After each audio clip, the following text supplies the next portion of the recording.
The rain had stopped an hour ago, but Marcus Caldwell's hands still trembled. He knelt in Georgetown mud before a granite headstone that bore a stranger's name. Richard Sterling, Look husband closely to a at the woman inscription. he'd never met, father to no one. I see it. The wilted daisies cost $48. 2 days of sawing oak and sanding maple reduced to dying petals that wouldn't last the week. Dylan stood 3 feet behind, clutching the teddy bear that had survived everything else. 8 years old now, small for his age, the kind of thin that came from a body that had fought too hard for too long. His Seahawks jersey hung loose over jutting collarbones. October wind cut through the cheap fabric like it wasn't there. The watch caught the light. Patek Philippe Calatrava 18-karat gold, the kind of timepiece Marcus had only seen in magazine ads while waiting for his truck's oil change. It sat heavy on his wrist, worth more than his F-150, his tools, and 6 months of rent combined. The engraving gleamed RS. Marcus pressed his palm against the cold stone. The words came like they always did, automatic as breathing. "Thank you." A voice sliced through the October stillness, cold and precise as a scalpel. "That's my husband's grave. Who are you and why are you wearing his watch?" Marcus's head jerked up. The woman stood 15 feet away, positioned between him and the cemetery path like she'd materialized from the gray Seattle sky. Burberry coat, black as the headstone, not a thread out of place despite the wet earth. Her hair pulled back in a knot so tight it looked painful.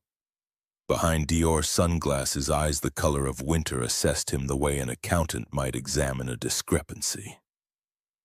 A Mercedes S-Class sat on the access road, engine still ticking. Dylan's fingers found Marcus's sleeve. The boy had inherited his mother's radar for danger, that sixth sense that told you when someone saw you as a problem to be solved. Marcus stood slowly, aware of the mud caked on his Wrangler jeans. The way his flannel shirt had seen better years. The calluses that no amount of lotion could soften. He stood 6'1" but felt smaller under her gaze. "I'm sorry. We didn't mean to intrude." The words stuck in his throat. $48 in flowers, and he sounded like he was apologizing for stealing them. "We come here sometimes to say thank you." "Thank you." She repeated the phrase like it was in a foreign language. One gloved hand reached up, pulled the sunglasses down. Her eyes weren't winter, they were ice. "My husband died in a car accident 2 years ago, alone in the rain on his way back from a business meeting. So tell me exactly what you think you owe him thanks for. And while you're at it, explain why you're wearing his watch." The Patek Philippe burned against Marcus's wrist. He looked down at the initials that matched the name carved deep in granite and felt his chest constrict. How do you explain something you barely understand yourself? How do you tell a widow that her husband saved your son's life when she clearly believes no such thing ever happened? Dylan's small hand slipped into his, warm, alive. Evidence. "My name is Marcus Caldwell." Each word felt like lifting something heavy. "This is my son, Dylan. 2 years ago, your husband paid for Dylan's heart surgery. $300,000. We didn't know who he was until after—" His voice caught. "Until after he died." The woman's expression didn't change, but something shifted behind those ice-chip eyes. Not belief. Something colder. Suspicion edged with fury. "The hospital said it was anonymous. But then we got this." Marcus lifted his wrist, showed her the watch, the gold catching weak sunlight through clouds. "And a letter. In your husband's handwriting. That's how we learned what happened to him. That's why we come here." Victoria Sterling, because that's who she had to be, stood very still. For 30 seconds, the only sound was a crow calling from the tree line and Dylan's quiet breathing. Then she laughed. Sharp, bitter, the sound of glass breaking. That's an interesting story, Mr. Caldwell. Very touching. But my husband's accounts were all accounted for. His lawyer handled everything after the accident. There was no... She stopped mid-sentence. Marcus saw it, the flicker of doubt or maybe memory crossing her features. Her hand moved to her phone, already pulling it from her pocket. I'm calling security. Please. The word came out barely louder than the wind. Just check. 2 years ago, 5 days before the accident, a withdrawal for $300,000. Your husband told you it was for an urgent business investment, didn't he? He saw the answer in her eyes before she spoke. Her finger hovered over the phone screen. Check with Mercy General Hospital, the pediatric cardiac unit. They'll have records of an anonymous donation that covered Dylan's surgery. October 15th, 2022. They'll have the date, the amount, everything. The woman's finger didn't move. She looked at Marcus, really looked this time, taking in the work-worn hands, the faded denim, the exhaustion carved into lines around eyes too young to have them. Then she looked at Dylan, who watched her with the solemn attention of children who've spent too much time in hospitals. Dylan's jersey had ridden up slightly. Marcus saw the moment she noticed the scar pale against skin that didn't see enough sun running 6 inches down the center of his sternum. The unmistakable mark of open-heart surgery. Her expression shifted. The certainty drained like water through a sieve. Victoria Sterling. She lowered the phone without making the call. Her voice had lost its sharp edge, replaced by something more dangerous. Confusion mixed with a desperate need to understand. If what you're saying is true, if Richard really did this, then I need to know everything because my husband and I... She stopped, seemed to reconsider her words. We had no secrets, or so I thought. Bitterness crept back into her tone, but this time it was directed inward. Start from the beginning, Mr. Caldwell. Don't leave anything out. Marcus glanced down at Dylan, who nodded solemnly. The boy understood in the way children sometimes do when adults need something from them, that this moment mattered, that the woman standing before them needed their story as much as they'd once needed Richard Sterling's money. Marcus took a breath, tried to organize 2 years of gratitude and grief into something coherent. The cemetery felt very quiet, as if even the birds had stopped to listen. Dylan was 6 when he got sick. His hand rested on his son's shoulder, felt the bone too close to the surface. Heart defect, congenital. The doctors said he probably had it since birth, but it didn't become critical until that winter. The memory pulled at him like undertow. Dylan getting tired all the time, unable to run without getting winded. At first, Marcus thought it was a cold, maybe flu, the kind of thing that cleared up with rest and soup. By the time I got him to the hospital, they said his heart was failing. Tetralogy of Fallot, 4 holes in the chambers. He needed surgery immediately or he wouldn't. The sentence stuck. 2 years later, and he still couldn't finish it. Victoria listened without interrupting. She'd moved closer, standing just a few feet away, now her focus entirely on Marcus's words. The phone remained in her hand, but forgotten. The doctor gave me an estimate, $287,000 for the surgery, another $13,000 for recovery and monitoring, $300,000 total, not counting follow-up care or medications or anything after. The numbers still had the power to hollow him out. He remembered sitting in that financial counselor's office, the woman's kind eyes, her gentle voice explaining that they needed to make decisions about quality of life versus extending suffering. She didn't say it exactly like that, but that's what she meant. She meant your son is going to die and you can't afford to stop it. I had $8,000 in savings, 10 years of carpentry work. The hospital's charity fund could cover maybe $40,000 if we qualified. My insurance, he laughed hollow. Basic plan from the contractor I work for. Covered 15,000, maybe. Dylan leaned into his side, warm, solid, alive against all odds. I remember sitting there trying to do the math. If I sold my truck, my tools, the house, trying to make the numbers add up, knowing they never would. Victoria had gone very still. Her hand moved unconsciously to her throat, some instinctive gesture of distress. And then? Her voice came quiet, like she wasn't sure she wanted to hear the answer. Then a miracle happened. Marcus said it simply because there was no other word. 3 days after that meeting, the financial counselor called me back. She said a donor had come forward through the hospital's charity foundation. Anonymous. Complete coverage for the surgery and 6 months of follow-up care. He let out a breath that felt like it had been held for 2 years. I thought maybe it was some kind of mistake or a program I didn't know about. But she said no. One person, one check, $300,000 made out to the hospital on Dylan's behalf.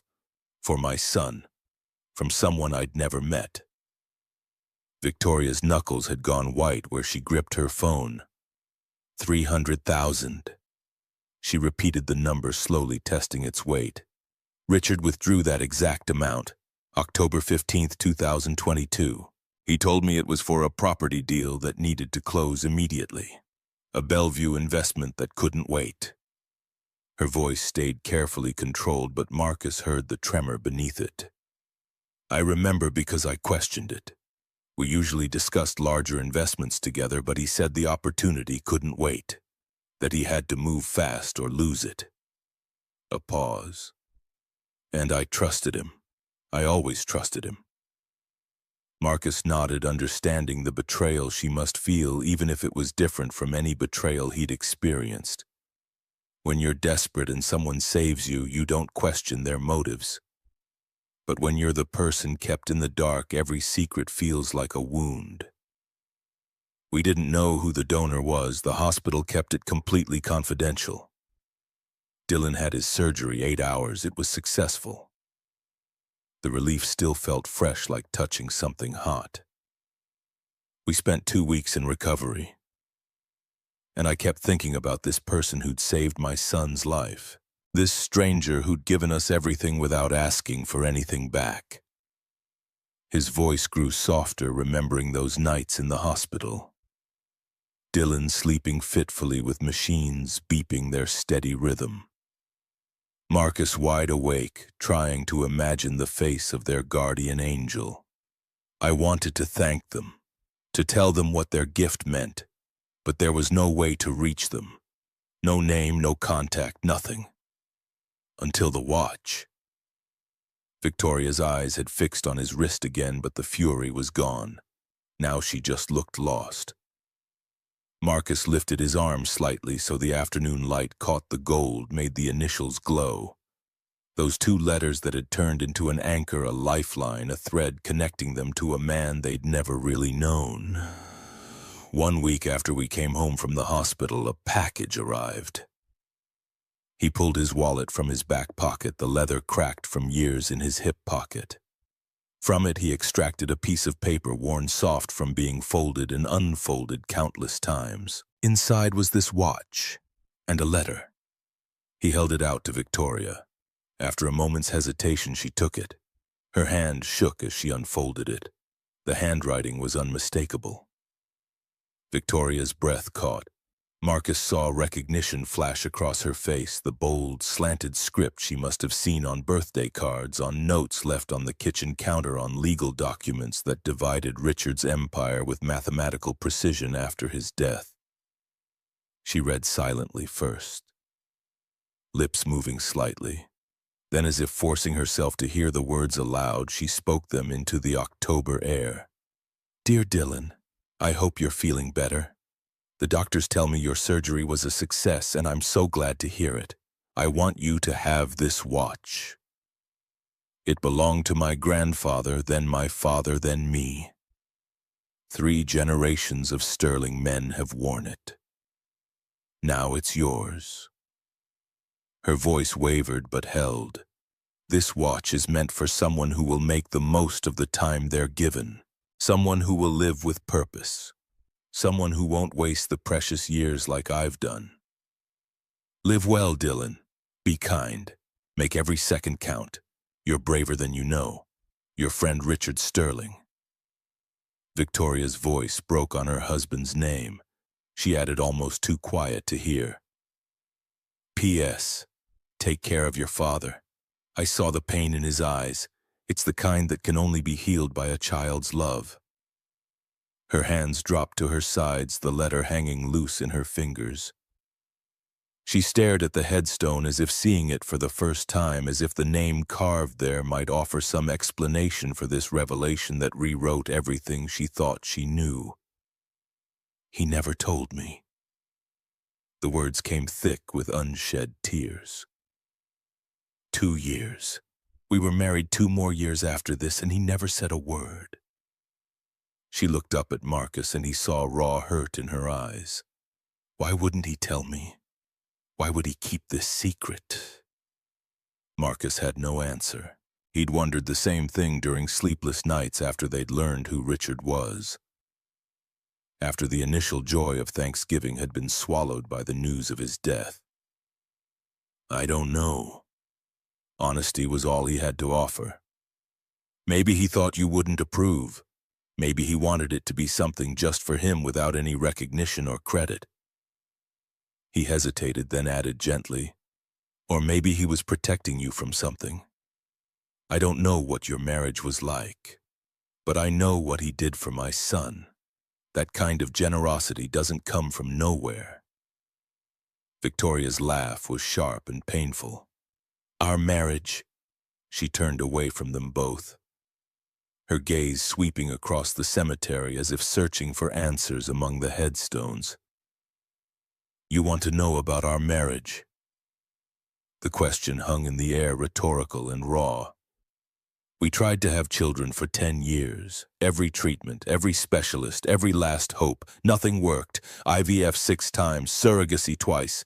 $120,000 in years of my body being treated like a science experiment. All for nothing. The admission hung between them, too intimate for strangers. But she seemed unable to stop now that she'd started. After a while, we stopped talking about it. We stopped talking about a lot of things. Richard buried himself in work. I did the same. We became, she searched for the word, efficient. Our marriage became a well-run business partnership, professional, courteous, utterly empty. Marcus felt like he was witnessing something he shouldn't. This wasn't what he'd come here for. He'd come to lay flowers, say thank you, and leave, not to become the confessor for a widow's grief. But Victoria wasn't finished. When he died, I felt relief.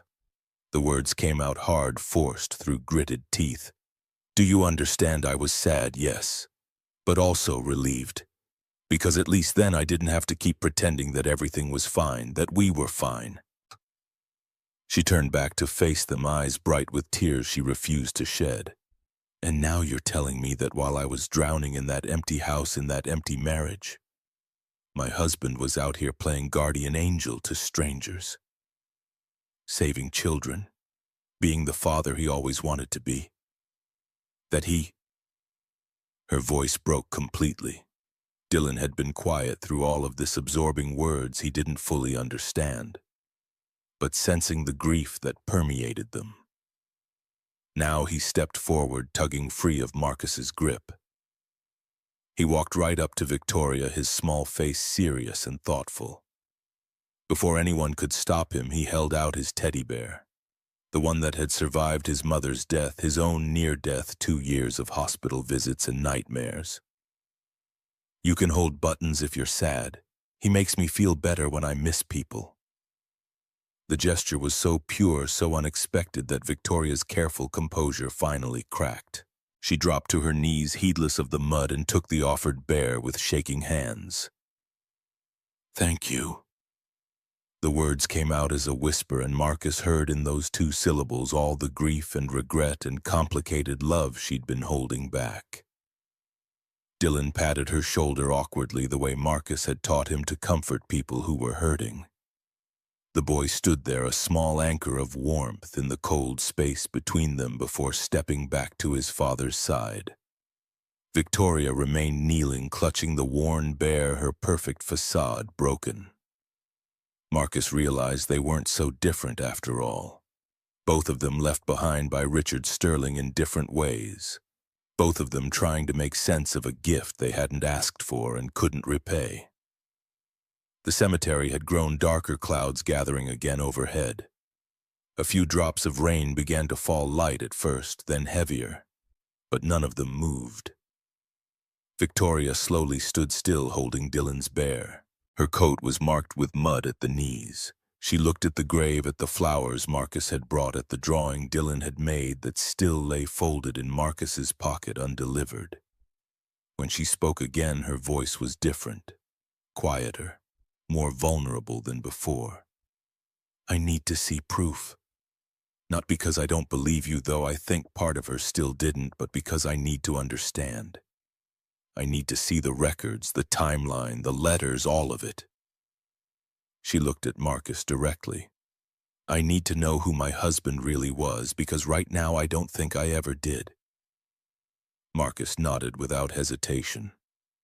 "Yes, of course, whatever you need." He pulled the drawing from his pocket, unfolding it carefully. Dylan's careful second-grade printing covered the page. 3 stick figures, a tall man with a halo drawn in yellow crayon, a shorter man, and a small boy between them. Above them, Dylan had written in letters that took up half the page. "Thank you, Mr. Richard, for saving my dad's heart, too." Victoria took the drawing, studied it. Her thumb traced over the words over the crayon-drawn halo. "Your dad's heart, too?" she asked softly, glancing up at Marcus. Heat crept up his neck.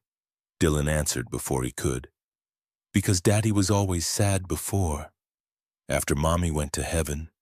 But after you saved me, he smiled again. So you saved both our hearts." The child's logic was simple and absolute. Children saw things so clearly, sometimes cutting through complexity to reach the truth underneath. Something shifted in Victoria's expression. She carefully folded the drawing and held it close along with the letter Marcus had given her and Dylan's teddy bear. 3 small pieces of evidence that her husband's last years hadn't been as empty as she'd believed.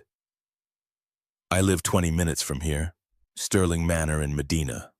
She pulled a business card from her coat pocket, handed it to Marcus. "Victoria Sterling, CEO, Sterling Tech Solutions." An address that Marcus recognized as one of Seattle's most expensive neighborhoods. "I'd like you both to come with me. I have Richard's personal papers, his journals. Maybe together we can understand why he did this, why he kept it secret." She paused, then added with brutal honesty, "And maybe you can help me figure out who the man I married actually was, because right now I'm not sure I ever really knew him." Marcus looked down at Dylan, who nodded eagerly. The boy was cold, his thin jacket insufficient against the returning rain, but his eyes were bright with curiosity and something else. Hope, maybe, that the story of the man who'd saved him might finally be complete. Marcus made a decision. "Okay, we'll follow you." Victoria nodded, already moving toward the parking lot, but Marcus held back for a moment, pulling Dylan close. Together they knelt by Richard's grave one more time. "Thank you." Marcus whispered the words again, the ones he spoke every visit, but this time he added something new. "Thank you for bringing us here, for leading us to her. I think—" He paused, searching for the right words. "I think maybe you knew she'd need us someday the way we needed you." Dylan pressed his small hand against the cold granite, a goodbye and a promise at once. Then they stood turned away from the grave and walked toward whatever answers waited in the house of a stranger, who was somehow becoming less strange with every passing moment. The drive felt longer than 20 minutes. Marcus followed Victoria's sleek Mercedes in his Ford F-150, a 2008 model with 180,000 miles and a slow oil leak he kept meaning to fix. The contrast wasn't lost on him as they moved from Lakeview Cemetery onto I-90 East past the floating bridge taking the exit toward Medina. Dylan hummed quietly beside him, drawing shapes in the condensation on the window. The boy seemed content, unbothered by the strangeness of following a widow to her mansion. Children adapted in ways adults couldn't. Marcus's mind churned. What were they doing? Victoria Sterling lived in a different world. The kind of world Marcus only saw on television or in magazines at the grocery store checkout. Medina. That's where Bill Gates lived, where tech billionaires built compounds with private beaches on Lake Washington. Georgetown, where Marcus rented a small house, had trailer parks and auto repair shops and corner stores that stayed open all night. Different universes separated by 20 minutes and a lifetime. The truck shuddered slightly as he accelerated. The oil leak left small dark spots wherever he parked. He'd see them later in Victoria's pristine driveway and feel the weight of every choice that had led him to 35 years old with a vehicle held together by hope and duct tape. "Are we going to her castle?" Dylan's voice cut through his thoughts. "Not a castle, buddy, just a house, a very big house where very rich people live. Like a castle." Dylan decided, and Marcus didn't have the heart to argue. They turned onto Evergreen Point Road. The houses grew larger, set back behind gates and hedges. Waterfront properties with private docks. Lawns that looked like golf courses. The Mercedes ahead slowed, signaled turn through iron gates that opened automatically. Sterling Manor. The name was engraved on a stone pillar. Marcus followed his truck, looking absurd next to the Mercedes parked in the circular driveway. He pulled to a stop, shut off the engine. Oil dripped onto cobblestones that probably cost more than his monthly rent. He sat there for a moment, hands on the steering wheel, suddenly unsure. "We don't belong here, do we, Dad?" Dylan's voice was small. Marcus wanted to say they did. That money didn't matter, that they had every right to be here. But he'd never lied to his son, and he wouldn't start now. "No, we don't. But sometimes you end up places you don't belong, and you just have to be respectful and do your best. Come on." They climbed out. The house rose before them, 12,000 square feet of modern architecture, stone and glass angles that caught the gray afternoon light. Gardens stretched on both sides, perfectly manicured despite the season. A tennis court was visible to the left. To the right, a guest house that was larger than Marcus's entire home. Dylan's hand found his small and cold. Victoria waited on the stone steps. She'd removed her heels, stood in stockinged feet. The gesture made her slightly less intimidating, slightly more human. She held Dylan's bear carefully, like it was precious. "Come in. Don't worry about your shoes. The stone cleans easily." A lie of kindness, probably. But Marcus appreciated the effort. They followed her inside. The entryway alone could have fit his living room and kitchen combined. Marble floors, a chandelier that must have weighed 200 pounds. Abstract art on the walls that Marcus didn't understand but assumed cost more than his truck. "This way." Victoria led them down a hallway lined with photographs. Marcus found himself studying them as they passed. Richard and Victoria at a technology gala, 1918, according to the placard. Evening gown, tuxedo, champagne, smiles for the camera. But their eyes, Marcus saw it even in a photograph, their eyes didn't smile. Another frame. Charity event 2019. Richard and Victoria handing an oversized check to Seattle Children's Hospital. $500,000. They stood 6 inches apart, both looking at the camera instead of each other. Professional. Polished. Empty. Company IPO 2020. Celebration. Success. Richard looked at the camera. Victoria looked at the floor. Dylan's whisper cut through Marcus's observations. They don't look happy like you and Mom did in our Christmas pictures. You're right, buddy. Sometimes people smile on the outside but feel sad on the inside. Victoria stopped walking, turned. She'd heard. Dylan is very perceptive. Her voice was thick. He's right. We weren't happy. Not for a long time. She continued walking, leading them to a staircase that curved up to the second floor. Marcus noted the absence of certain photographs. No wedding pictures except one small frame visible through an open door. No vacation photos, no candid shots of laughter or intimacy or casual moments that filled normal people's homes. Richard's office is upstairs. Victoria's voice echoed slightly in the cavernous space. I haven't changed anything since he died. I couldn't bring myself to go through his things.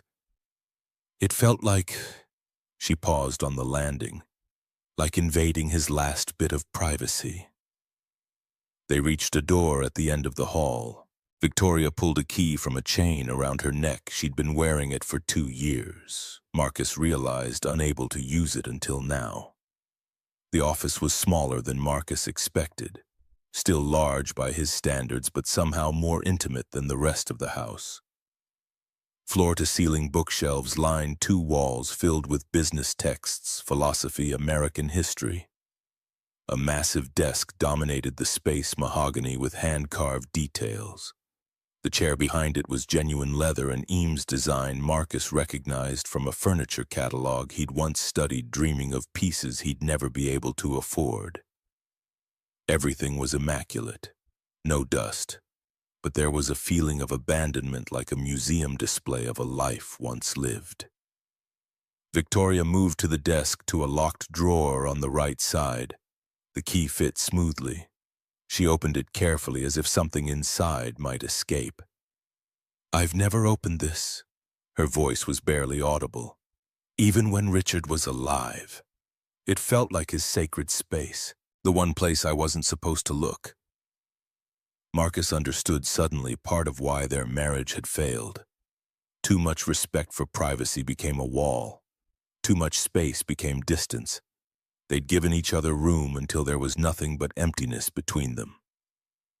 The drawer contained 12 journals, leather-bound moleskin notebooks with years embossed in gold on their spines. 2013 through 2024, a MacBook Pro, a folder labeled Personal, Do Not File, a photograph their wedding 2008, Richard and Victoria young and genuinely happy. A small bottle of aspirin. Victoria's hands trembled as she lifted out the journals. She found 2022, flipped it open. Her breathing changed as she scanned the pages, searching for a specific date. Dylan had settled onto a leather sofa by the window, still holding buttons. Marcus stood awkwardly, unsure where to put himself in this room full of a dead man's secrets. Victoria found what she was looking for. October 10th, 5 days before Richard's death. Her face changed as she read silently, from composed to shocked, to something that looked like grief mixed with rage. Listen to this. Her voice shook. She began to read aloud, and Marcus felt like he was witnessing something too private, too raw. But he couldn't leave, he had to hear. Today I saw something that broke me. A child, maybe 6 or 7, in the cardiac ward at Mercy General. I was there for a board of directors meeting discussing expansion of the cardiac unit. The meeting ended at 4. I got lost going back to the parking garage, went past the 3rd floor pediatric cardiac unit.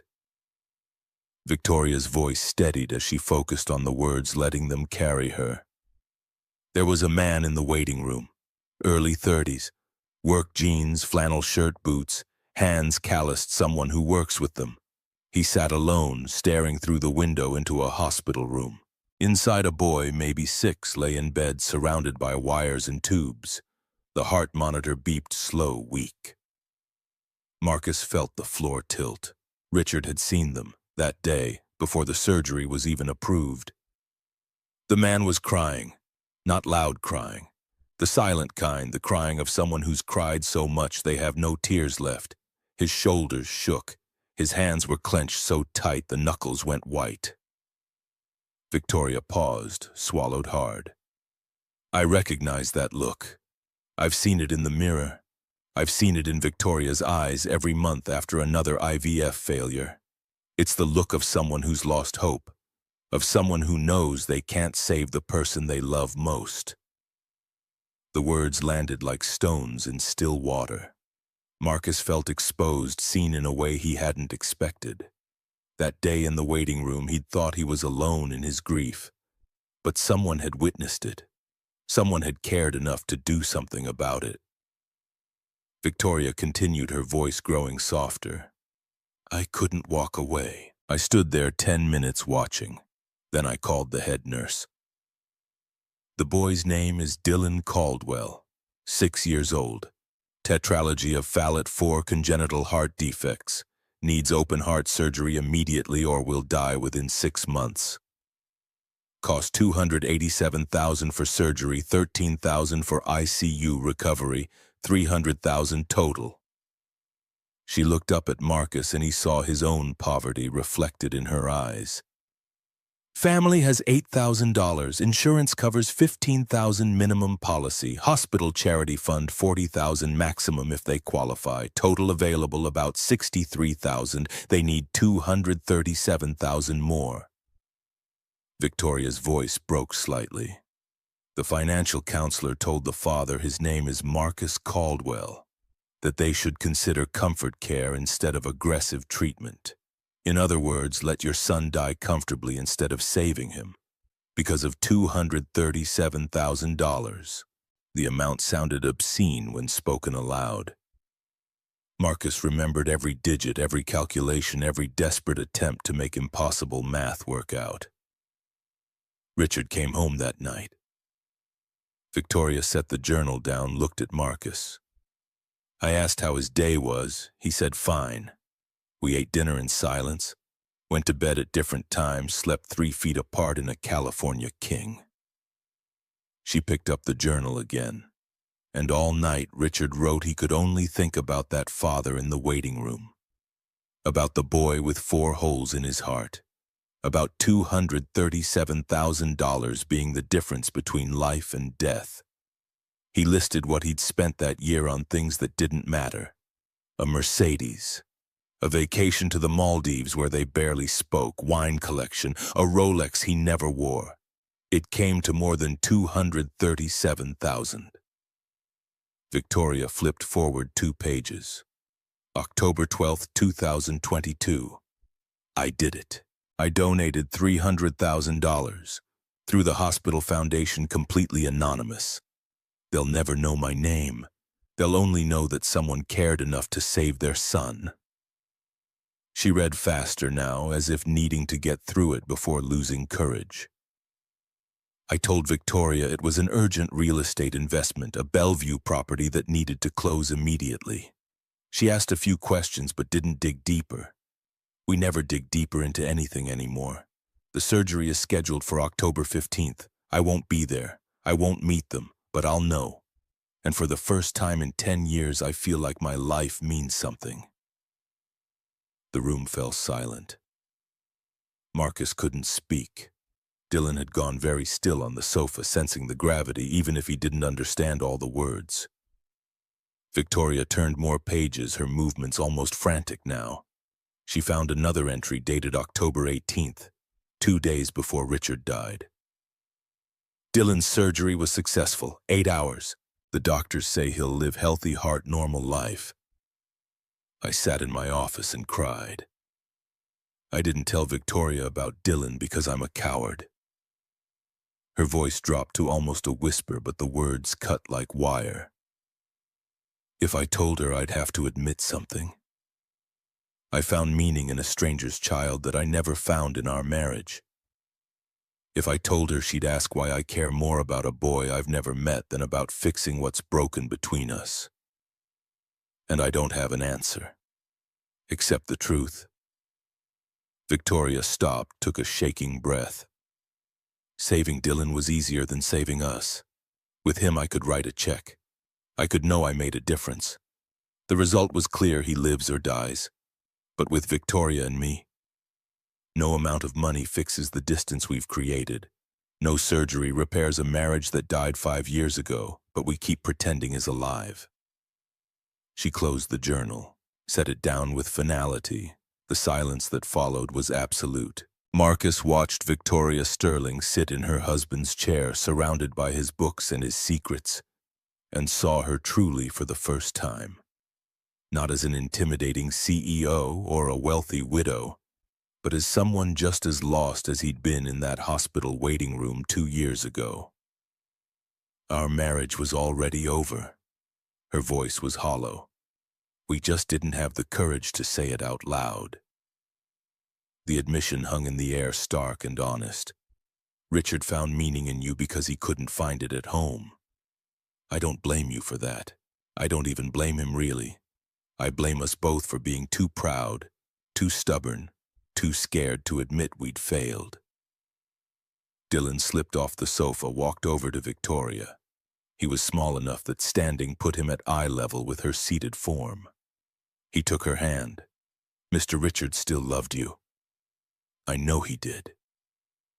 Victoria looked at this 8-year-old boy, this child her husband had saved, and fresh tears spilled down her cheeks. How do you know that, Dylan? Because he gave me his special watch to give to you. He said in the letter.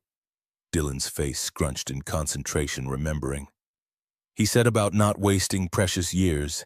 He was sad he made you sad. People who don't love each other aren't sad like that. Out of the mouths of children.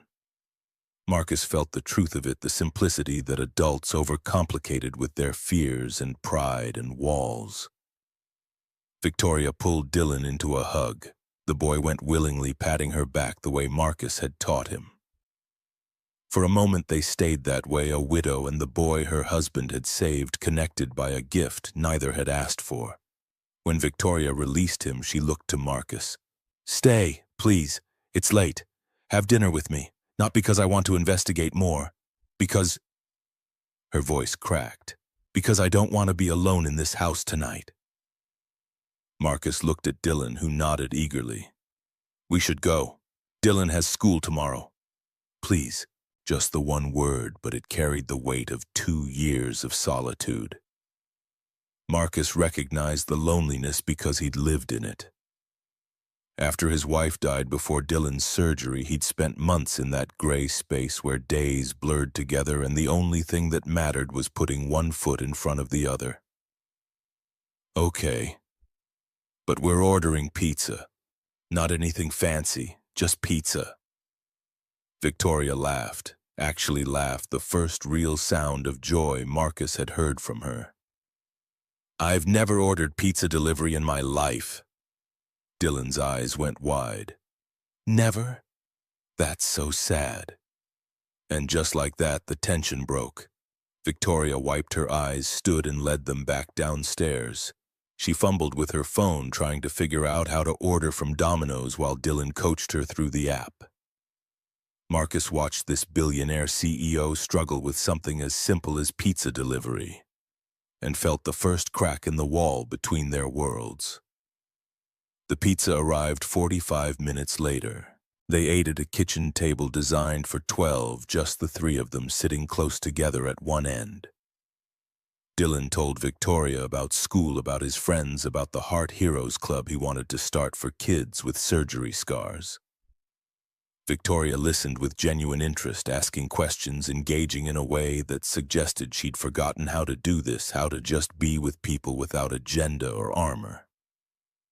Marcus watched them and thought about Richard Sterling, about a man who'd saved Dylan but couldn't save himself, about how sometimes the hardest person to rescue is yourself.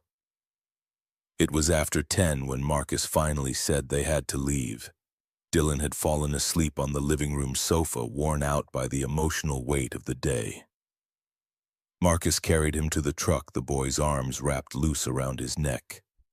Victoria walked them to the door. She still held Dylan's bare buttons like she'd forgotten to give it back. Thank you for staying, for telling me everything, for... She struggled with the words. For showing me that Richard's last years weren't completely empty, that he found something good even if it wasn't with me. Marcus shifted Dylan's weight, felt his son's breath warm against his neck. He loved you. I don't know how I know that, but I do. Everything in those journals, he was looking for a way back to you. He just didn't know how. Victoria nodded, not quite believing but wanting to. Come back, please. I think... She paused. I think Richard brought us together for a reason. I don't know what it is yet, but I'd like to find out. Marcus thought about his workshop in Georgetown, about the custom furniture orders piling up, about the rent due in 2 weeks. He thought about Sterling Manor and the gulf between this world and his. He thought about how Dylan had smiled tonight, really smiled for the first time since his mother died. We'll come back. He settled Dylan into the truck, buckled him in. The boy stirred but didn't wake. Marcus climbed into the driver's seat, started the engine. It caught rough like it always did, oil pressure light blinking before settling. As he pulled away, he saw Victoria in the rearview mirror, standing in the doorway of her enormous house, holding a worn teddy bear, looking smaller and more alone than anyone with that much money had a right to be. The drive home took them back through worlds, from Medina's waterfront estates to Georgetown's industrial blocks, from marble and glass to vinyl siding and chain-link fences. Marcus pulled into the driveway of his rental, a small house, 2 bedrooms yard, that needed mowing, porch light that flickered. He carried Dylan inside, laid him in bed, still dressed. The boy mumbled something about castles and pizza, then settled back into sleep. Marcus stood in the doorway of Dylan's room, watching his son breathe. Steady, strong, alive. The scar on his chest hidden beneath a Seahawks jersey. But Marcus knew it was there, proof of what they'd survived, proof that sometimes miracles happened. His phone buzzed, a text from an unknown number. Thank you for today, for Dylan, for letting me see Richard differently. I know I was cruel at first. I'm sorry. Victoria. Marcus typed back slowly, his calloused fingers clumsy on the screen. Nothing to apologize for. You were protecting yourself. We all do that. Thank you for listening, for believing us. 3 dots appeared, disappeared, appeared again. Same time next month at the cemetery. Marcus thought about it, about making this a routine, about tying his life to a woman who lived in a different stratosphere, about all the ways it could go wrong. Then he thought about Dylan's smile, about Victoria's laughter over pizza, about how Richard Sterling had seen them at their lowest and chosen to help anyway. Same time next month. He put the phone down, checked on Dylan one more time, went to his own room, the bed he'd once shared with a wife who died too young, the empty space he'd learned to live with. Tonight, for the first time in 2 years, the emptiness felt different. Not filled exactly, but less hollow, like maybe there was room for something new to grow in the spaces grief had carved out. He thought about Victoria in her mansion, probably sitting in Richard's office, reading more journals, learning more secrets. He thought about the watch on his wrist, ticking steadily forward, counting down seconds that used to feel endless but now felt precious. Tomorrow he'd go back to the workshop, sand oak, cut maple, build things with his hands, pay rent, buy groceries, live the same life he'd lived yesterday and the day before. But something had shifted. Some invisible thread now connected his small house in Georgetown to a mansion in Medina, connected a carpenter to a CEO, connected past grief to possible future something. Richard Sterling was dead. But somehow, through a watch and a letter and $300,000, he'd managed to bring together 2 people who needed each other in ways they didn't yet understand. Marcus fell asleep thinking about that, about how sometimes the greatest gifts are the ones that keep giving long after the giver is gone. 2 weeks passed like water through a sieve. Victoria sent 3 emails, Short professional, each one reaching out across the gulf between Medina and Georgetown with careful words about honoring Richard's legacy, about continuing what he'd started, about needing Marcus's help to understand. Marcus replied to each one, polite, brief, evasive, swamped with orders right now. Sorry, not sure how I could help with something like that. You should work with professionals, people who know what they're doing. The truth sat heavier than the lies. Marcus was afraid of being pulled into a world where he'd inevitably fail, where his rough edges would show, where Dylan would get attached to someone who lived in a mansion and then lose her too. They'd said thank you. They'd shared one evening. That should be enough. Dylan asked every morning, every afternoon, every night before bed, "When do we see Miss Victoria again? She has her own life, buddy." But she was sad. We helped her feel better. Once. We helped once. That's all we can do. The boy's disappointment was a stone in Marcus's chest, but he told himself he was being smart, protective, keeping them safe in the small, manageable world they understood. Saturday morning found Marcus in his workshop hand-sanding a cherry dining table. The red-brown wood showed tiger stripes under his palm grain that would look stunning under oil finish. $800 for this job, a week's work. He'd built the entire piece by hand, no CNC machines, no automated tools. Just him, his grandfather's chisels, and patience earned through years of learning that perfection came from the slow accumulation of small, careful movements. The table saw had been quiet for an hour. NPR played classical music through speakers flecked with sawdust. Saturday meant Dylan did homework in the corner office Marcus had built from leftover plywood, and nobody interrupted. Except someone was knocking. Marcus straightened brushed wood dust from his flannel. Probably the restaurant owner coming to check progress. He pulled open the side door.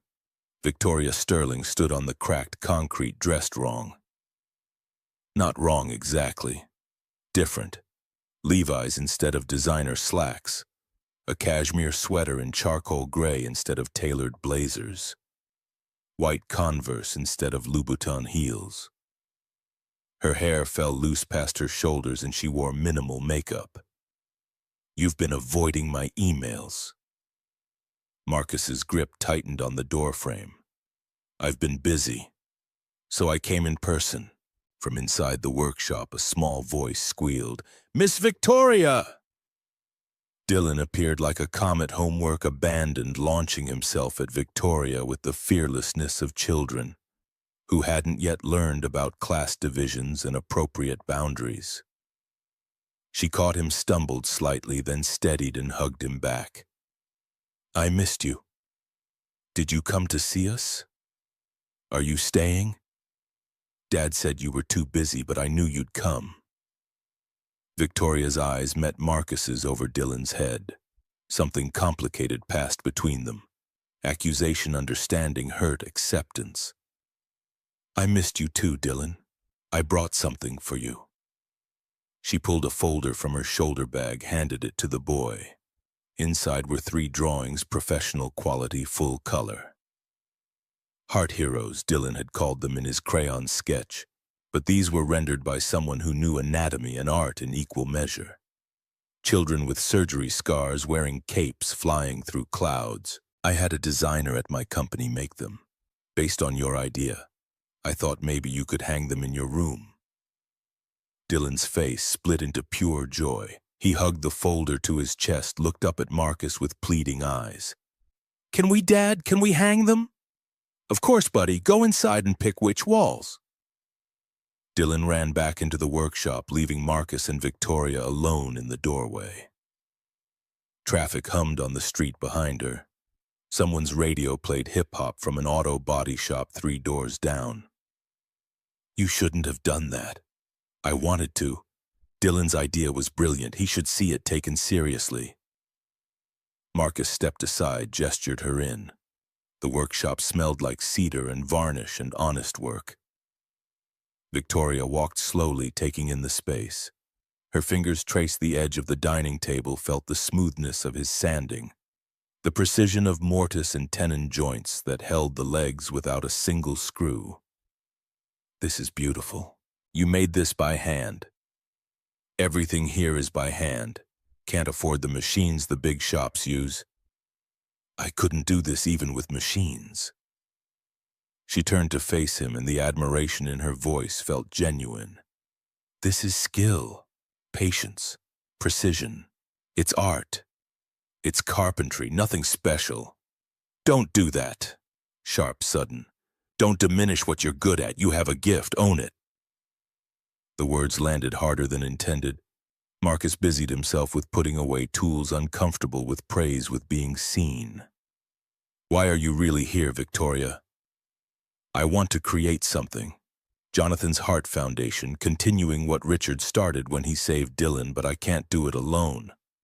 Hire experts, program directors, people with degrees in nonprofit management. I don't need experts.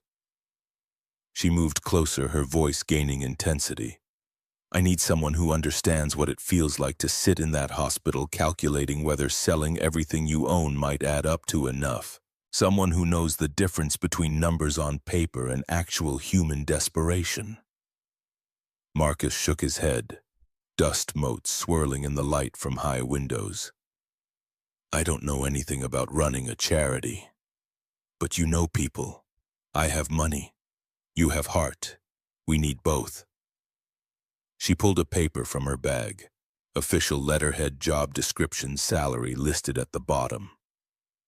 Co-director of Family Services. $150,000 per year. Benefits. Flexible hours. The number was obscene. Marcus made $45,000 as a carpenter. This was more than triple, more than he'd ever dreamed of earning. Enough to get Dylan braces, fix the truck move to a better neighborhood, save for college. His hands trembled as he read it. Then he set it down on his workbench and stepped back. I can't accept this. Victoria's face registered shock. Why not? This is a real position. You'd be earning it, interviewing families, assessing needs, making recommendations. It's charity. The word came out harder than he meant. Richard saved Dylan because he wanted to, not because he expected me to owe him a job. If I take your money now, I'm just taking advantage of his generosity. I'm no better than... He stopped, but she finished the thought. Than someone exploiting the foundation. Yes. The silence stretched. Victoria's jaw tightened. She wasn't used to people refusing her offers, Marcus realized. Wasn't used to someone rejecting what looked like pure generosity. Then what do you want? The question hung between them. Marcus thought about Dylan, about Victoria's loneliness, about Richard's journals, describing a man who'd found meaning too late. I'll help you. Volunteer 1 evening a week, Fridays after 6. I'll review applications, meet families, give you my assessment. But no pay. If I do this for 6 months and prove I'm actually useful, if I earn the position, then maybe we talk about salary. 6 months without pay, you have a son, bills. I have carpentry, it's enough. But I need to know I'm not charity. I need to know I've earned whatever comes next. Victoria studied him for a long moment. Behind her, Dylan hummed while examining his drawings. Traffic continued outside. The world kept turning while these two people from different universes tried to find common ground. Okay, 6 months volunteer, but if you're good at this, and I think you will be, you accept the salary. Deal. Marcus extended his hand. Rough calluses met smooth skin. They shook on it, and something shifted in the air between them. Not friendship yet, not partnership, but the beginning of something that might become both. 3 months vanished into a rhythm. Friday evenings, Marcus would finish his carpentry work, pick up Dylan from the neighbor who watched him after school, and drive to the small office Victoria had rented in downtown Seattle. 800 square feet above a coffee shop, furnished simply. 2 desks, file cabinets, a worn sofa where Dylan did homework while the adults worked. Jonathan's Heart Foundation, Incorporated, $2 million in initial funding from Victoria's personal wealth. Logo designed by Dylan, a heart with wings professionally rendered by Victoria's design team. Mission statement written and rewritten until every word felt right. Saving children who need cardiac surgery but lack the financial means. Simple, direct, true. The first applications arrived slowly. Families who'd heard about them through hospital social workers, through support groups, through desperate internet searches. Each file told a story of medical bills that crushed dreams of insurance that covered almost nothing of parents forced to choose between saving their child and keeping their home. Marcus read each one like gospel. Victoria analyzed them like chess problems. Their methods clashed immediately. The Miller family file landed on the desk third week of January. Emily Miller, 9 years old. Leukemia relapse requiring specialized radiation therapy.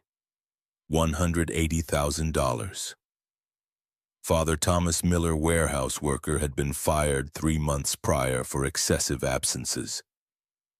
Victoria's red pen marked through the page. He's not reliable. Lost his job. That's a risk. Marcus's voice came tight.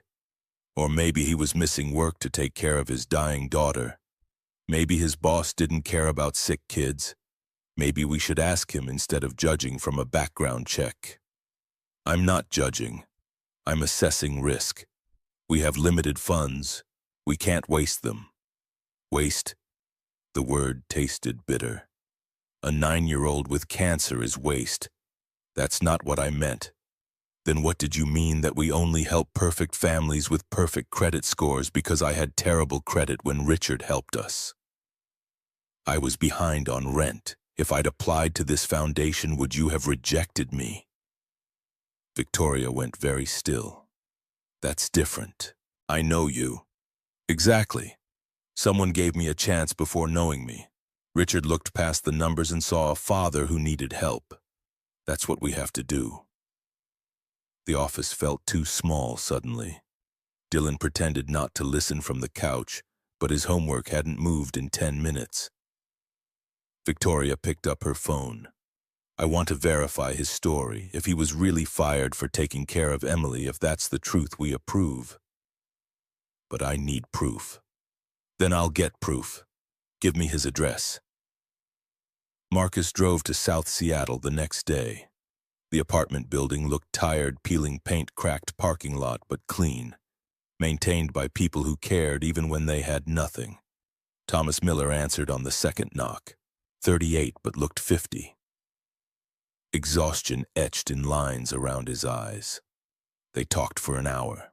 Marcus saw the empty living room TV gone, sofa gone, everything sold except mattresses and Emily's stuffed animals. Saw the hospital bills stacked on the kitchen counter, each one stamped overdue. Saw Emily herself bald from chemotherapy playing quietly with a single worn doll. He drove back to Georgetown with rage burning in his chest. Not at Victoria.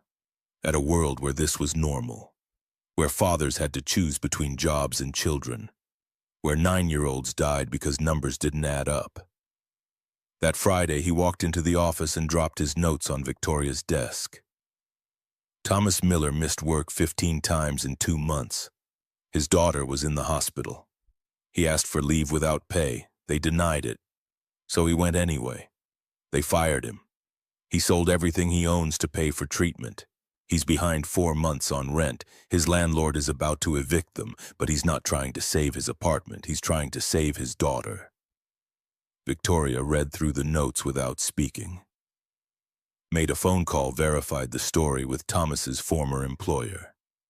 Hung up and sat back in her chair. You were right. Wire $180,000 to Swedish Medical Center for Emily Miller's treatment. Something loosened in Marcus's chest. Not victory, just the knowledge that they'd done right by one child.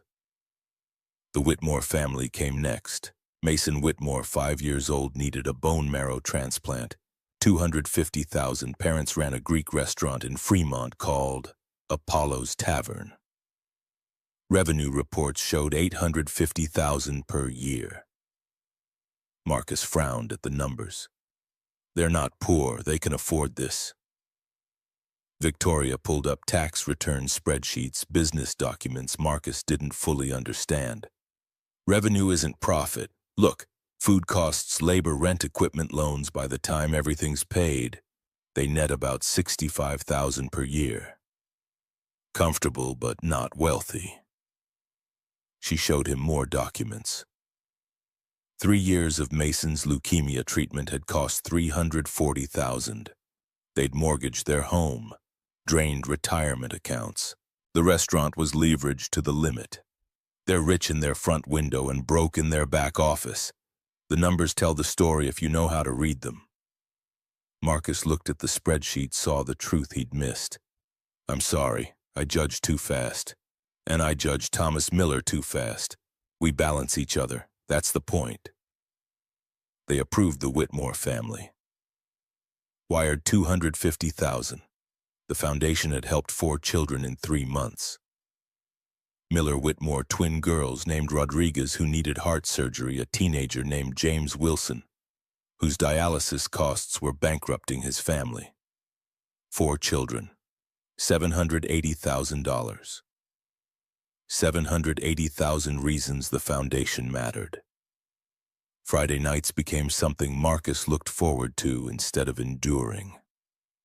Victoria ordered Thai food or Indian or Chinese, never pizza again, by mutual unspoken agreement to keep that first night separate.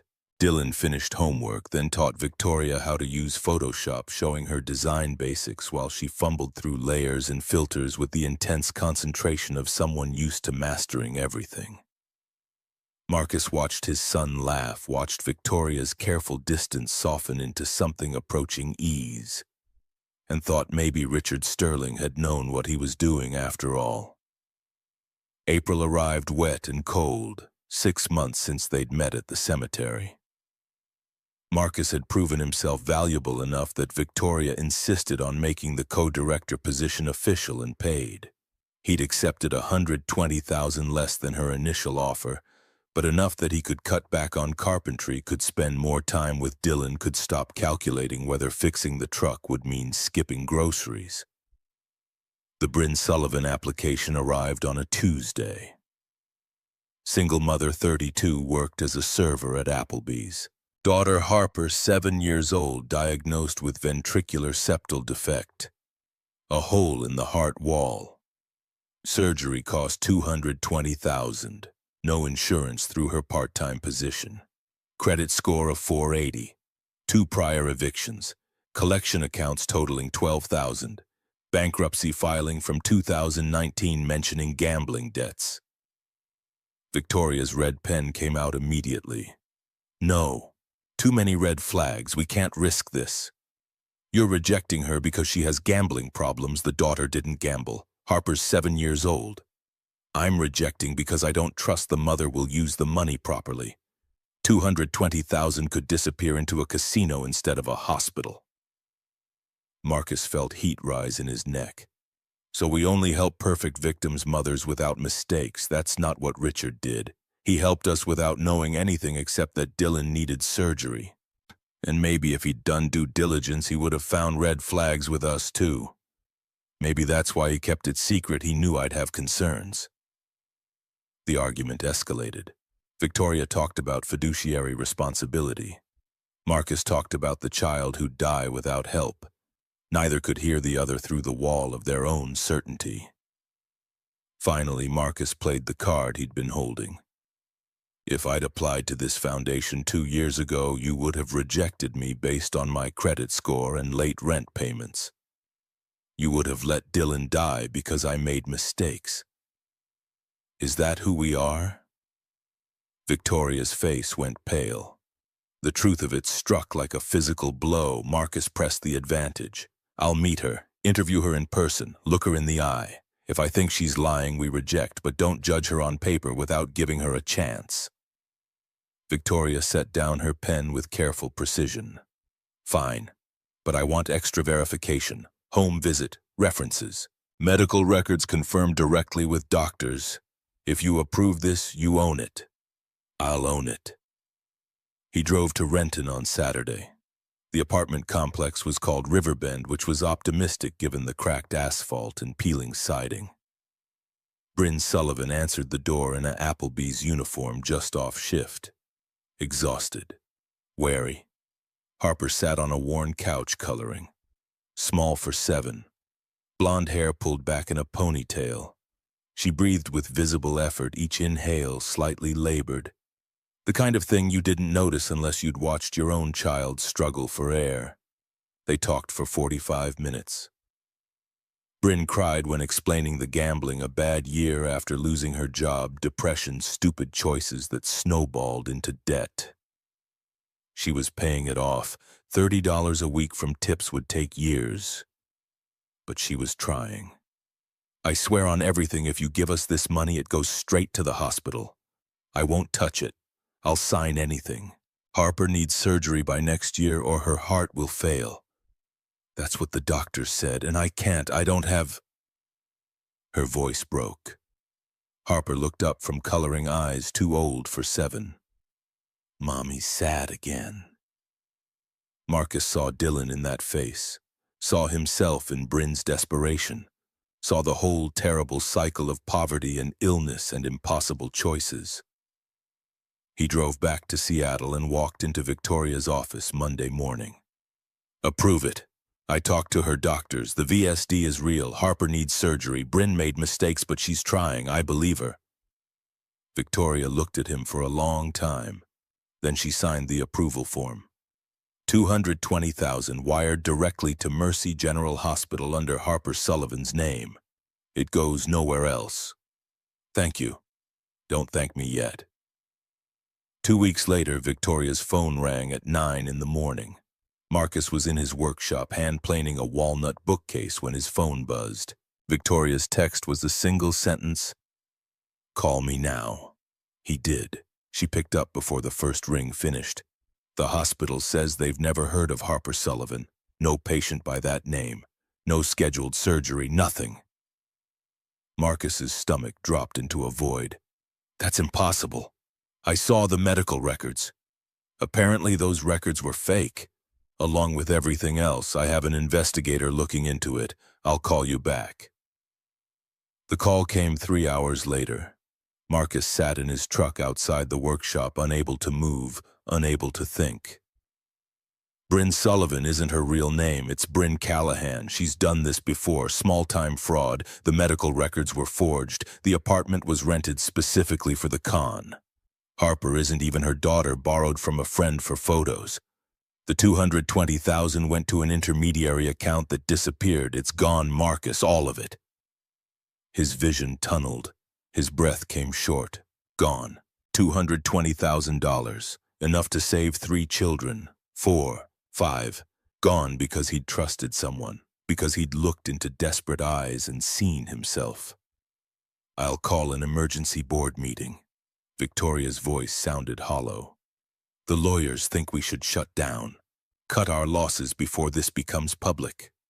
Victoria, you were right about Thomas Miller. You were right about seeing past the numbers. But you were catastrophically wrong about this, and now we're done. The foundation is done. Richard's legacy is... I'm sorry. The line went quiet. Then I know you are. So am I. She hung up. Marcus sat in his truck for an hour, watching rain start to fall, watching the world continue like nothing had changed when everything had. That Friday, he walked into the office for the last time. Victoria was already there, staring at Dylan's logo on the wall. The heart with wings seemed to mock them now. She turned when she heard him. Her face was composed, controlled, the mask back in place, but her eyes showed the truth devastation barely contained. The board wants to dissolve the foundation. The lawyers agree. We're liable for negligence, possibly fraud ourselves if donors think we weren't properly vetting. This is my fault. Yes. No softening, no comfort, just cold truth. This is exactly why we needed thorough vetting. why I wanted safeguards, why I... Her voice rose, control slipping. Why I told you this would happen. You with your instincts and your trust and your need to see the best in everyone. You got played, Marcus. You got played and it cost us $220,000. I was trying to help. By ignoring every red flag, by overriding my concerns because you wanted to be the hero, because you saw yourself in some con artist and couldn't separate your trauma from actual assessment. The words landed like hammer blows. Marcus felt something crack inside his chest. At least I tried, at least I cared about people instead of just risk management, you. With your spreadsheets and your background checks and your perfect calculations. You don't see humans, you see potential losses. Because losses are real. Because every dollar we waste is a child we don't save. Because I have responsibility to donors, to the board, to Richard's memory. Her voice broke. Do you know what the difference between you and Richard is? He only had to save Dylan once. Then he died. But I have to live with every decision, every failure, every child we turn away because we ran out of money helping the wrong people. The silence after her words felt like falling. Marcus stood there, chest heaving, watching tears stream down Victoria's face while she refused to look away from him. Dylan's voice came small from the doorway. Dad!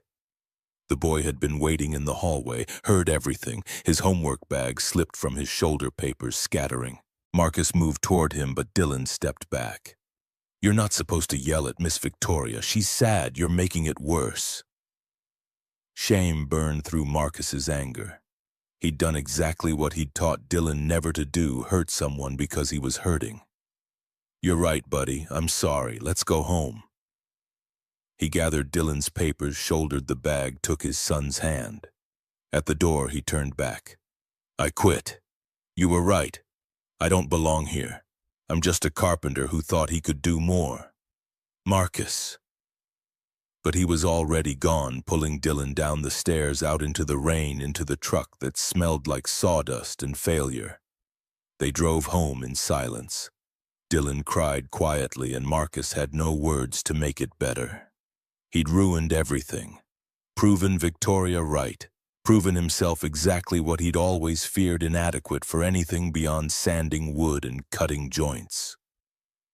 Victoria stood alone in the office, staring at the logo Dylan had drawn. The heart with wings. The dream they'd built for 3 months and destroyed in 3 minutes. Her phone rang. The lawyer. We can probably recover some reputation if we shut down quietly.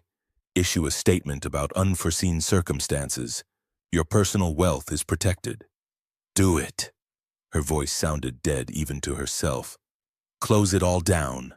She hung up, sat in the chair Dylan usually occupied. Picked up one of his drawings from the floor where it had scattered Emily Miller, the first child they'd saved. Drawn in crayon with a heart labeled fixed. 4 children, $780,000. 4 lives changed. 4 families given hope. And now it was over. Because she'd been right about the wrong person and Marcus had been wrong trying to be kind. Richard's watch sat in her desk drawer. She'd taken it from Marcus's wrist that first day in the cemetery, taken it home, kept it. Now she pulled it out. The initials caught the light, RS. What were you thinking? She asked. The watch asked the ghost, asked the universe that had brought them together just to tear them apart. What was the point of all this? The watch ticked on, counting seconds that felt like stones. Victoria sat in the empty office for 3 days, processing dissolution paperwork, fielding calls from disappointed board members, drafting statements about unforeseen circumstances and lessons learned. The coffee shop below stayed open until midnight. She worked until the lights went dark downstairs, then worked longer in the glow of her laptop screen. On the 4th day, her phone rang. Private investigator. Ms. Sterling, there's something you need to know about the Bryn Callahan case. She listened, put down her pen, listened more. Send me everything. The file arrived within the hour. Victoria read it twice, then called Marcus. He didn't pick up. She tried again. Voicemail. Marcus, it's Victoria. I found something. Bryn Callahan does have a daughter. Harper Callahan, 7 years old. She has VSD. Real diagnosis, real need. Bryn used her own child for the con, showed us genuine medical records, but then pocketed the money instead of paying the hospital. Harper never got treatment. She's in foster care now because Bryn's in jail awaiting trial. The child is real Marcus, and she's dying. She hung up, stared at the phone, waited. 20 minutes later, Marcus called back. Where's Harper now? Group home in South Seattle. Renton Family Services. I'll meet you there tomorrow, 9 a.m. The line went dead. No apologies, no reconciliation, just the mission. Maybe that's all they had left. The foster home occupied a converted craftsman on a street where lawns needed mowing and porches sagged under decades of Pacific Northwest rain. Marcus's truck arrived same time as Victoria's Mercedes. They nodded to each other across the driveway, acknowledgement without warmth, soldiers reporting for duty. Porting. Dylan climbed out of the truck uncertain. He hadn't spoken much since the fight. Hadn't asked about Victoria or the foundation or when they'd go back. Just withdrew into himself the way children do when adults shatter their small, safe worlds. A social worker met them at the door, 40s tired eyes, the look of someone who'd seen too many children slip through too many cracks. Harper's in the playroom. She doesn't talk much. Hasn't since her mother was arrested. The heart condition makes her fatigue easily, so she mostly sits and watches the other kids.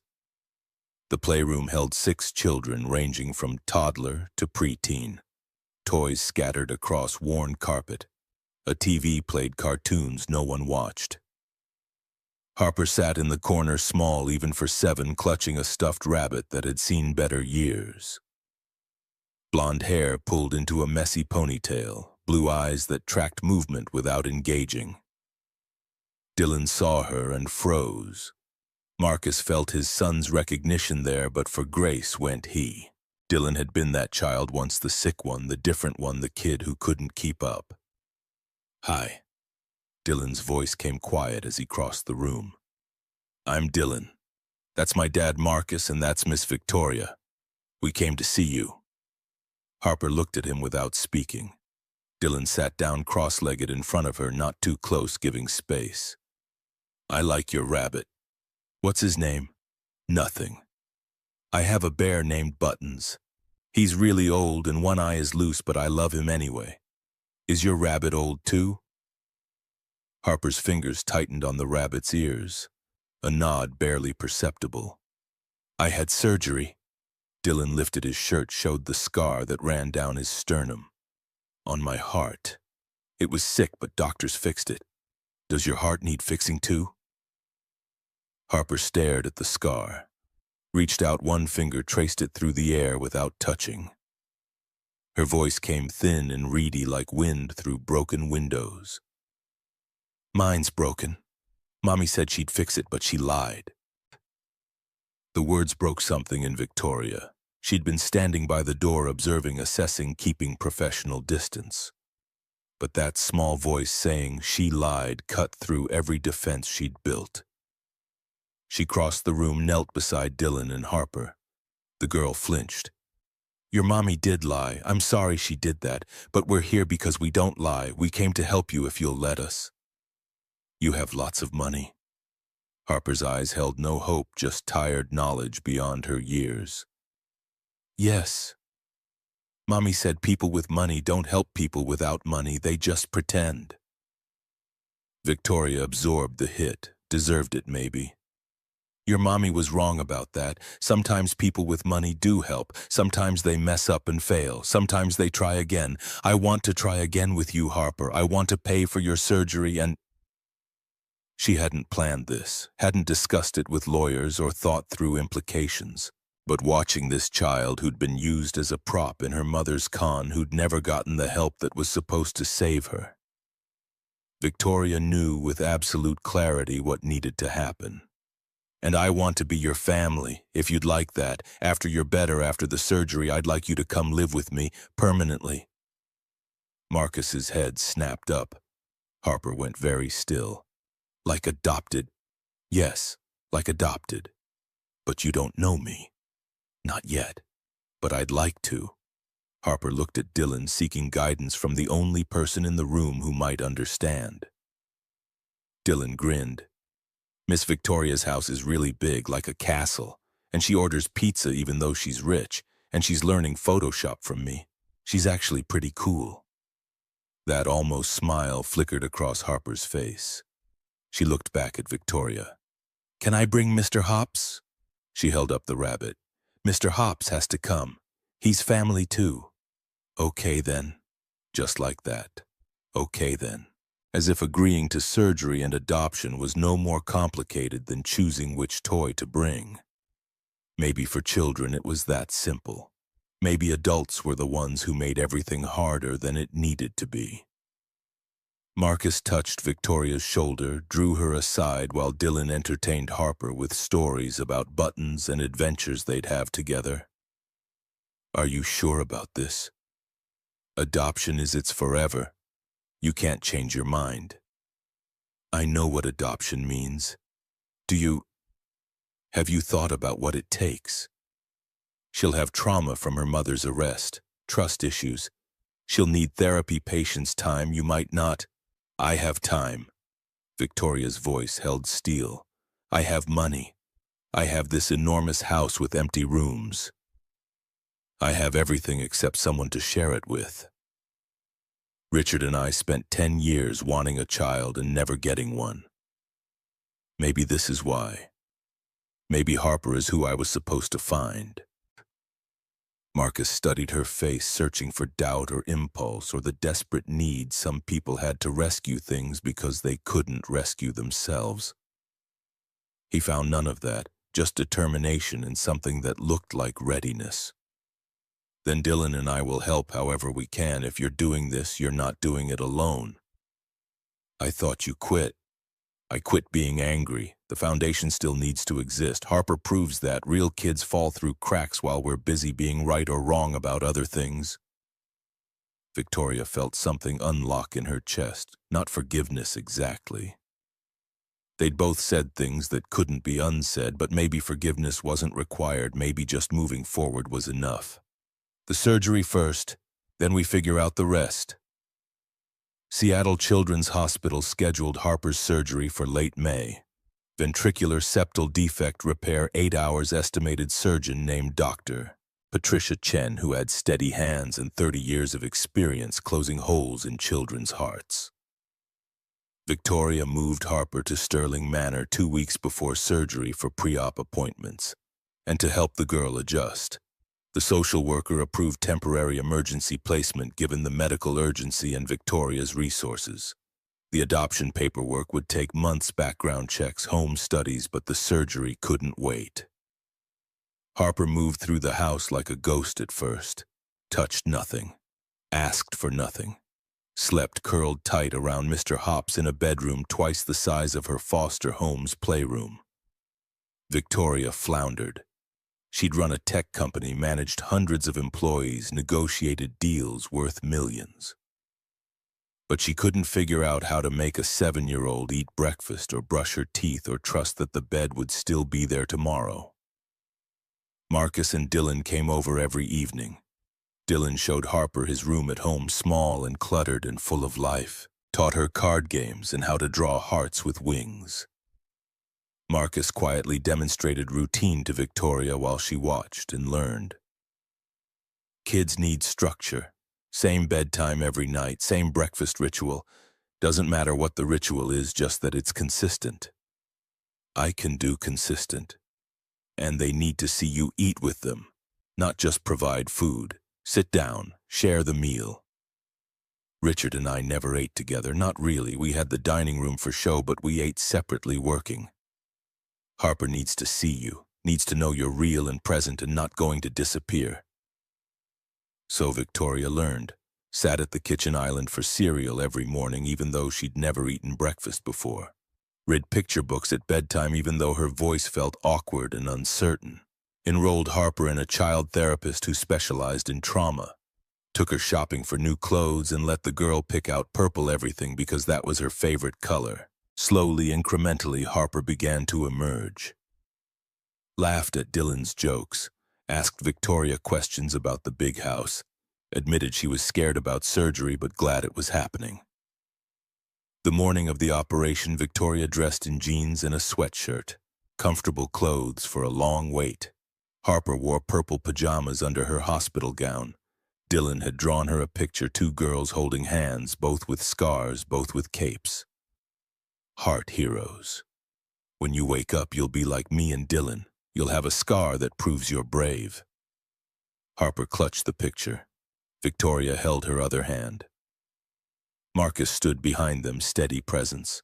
The surgery took 9 hours, longer than expected because the VSD was larger than scans had shown. Victoria paced the surgical waiting room, drank terrible coffee, answered emails without reading them. Marcus sat quietly, Dylan asleep against his shoulder.